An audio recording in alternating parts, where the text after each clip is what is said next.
Welcome to ஸ்டார்பெல்ஸ் time. நான் உங்க miss விண்மணி. இன்னைக்கு உங்க எல்லாருக்காகவும் ஒரு சின்ன வீடியோ எடுத்துட்டு வந்திருக்கேன். என்னன்னு பார்த்துட்டு இருக்கீங்களா? தமிழ் எழுத்துக்கள்ல சில எழுத்துக்களை எப்படி சொல்லணும்னே தெரியாம நம்ம படிச்சுட்டு இருக்கோம்.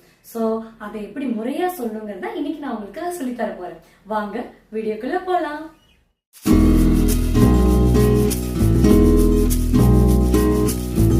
என்ன பசங்களா, படிக்க தயாராயிட்டீங்களா?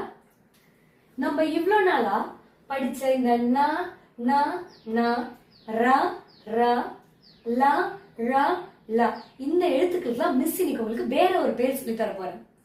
ஓகேவா? ஏன்னா இப்ப நீங்க லெட்டர்ஸ் எல்லாம் கத்துட்டு இருப்பீங்க. லெட்டர்ஸ் கத்துக்கிட்ட பிறகு இதுல இந்த எழுத்துக்கள்ல இருக்கக்கூடிய டிஃபரன்ஸ் உங்களுக்கு தெரியும், வித்தியாசம் தெரியணும். அப்பதான் நீங்க இத வார்த்தைகளை பயன்படுத்தும் போது எழுத்துப்பிழையை தவிர்க்க முடியும். டன். பாருங்களேன், இந்த நா தன்னகரம்னு சொல்லி பழகுங்க. இந்த நா என்னது? தன்னகரம். இந்த நாவை என்னன்னு சொல்லலாம்? தன்னகரம். இந்த நாவை என்னன்னு சொல்லலாம்? தன்னகரம். இந்த நா ரன்னகரம். என்ன நகரம்? ரன்னகரம். உங்களுக்கு ஏதாவது ஸ்ட்ரைக் ஆகுதா? எஸ், நீங்களும் பிரில்லியன்ட் ஆச்சு. தானா தானா ரானா. ஆமா, இந்த எழுத்துக்களோட இணை எழுத்துக்கள் தான் இது.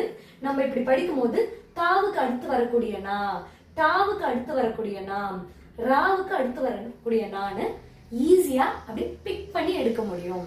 அதுக்காக தான் இப்படி எழுதுறோம், படிக்கிறோம். அடுத்து ரா.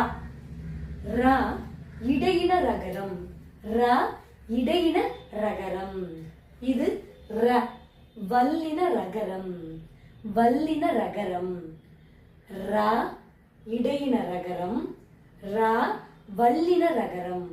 ரா வல்லின ரகரம். லா மெல்லின லகரம்.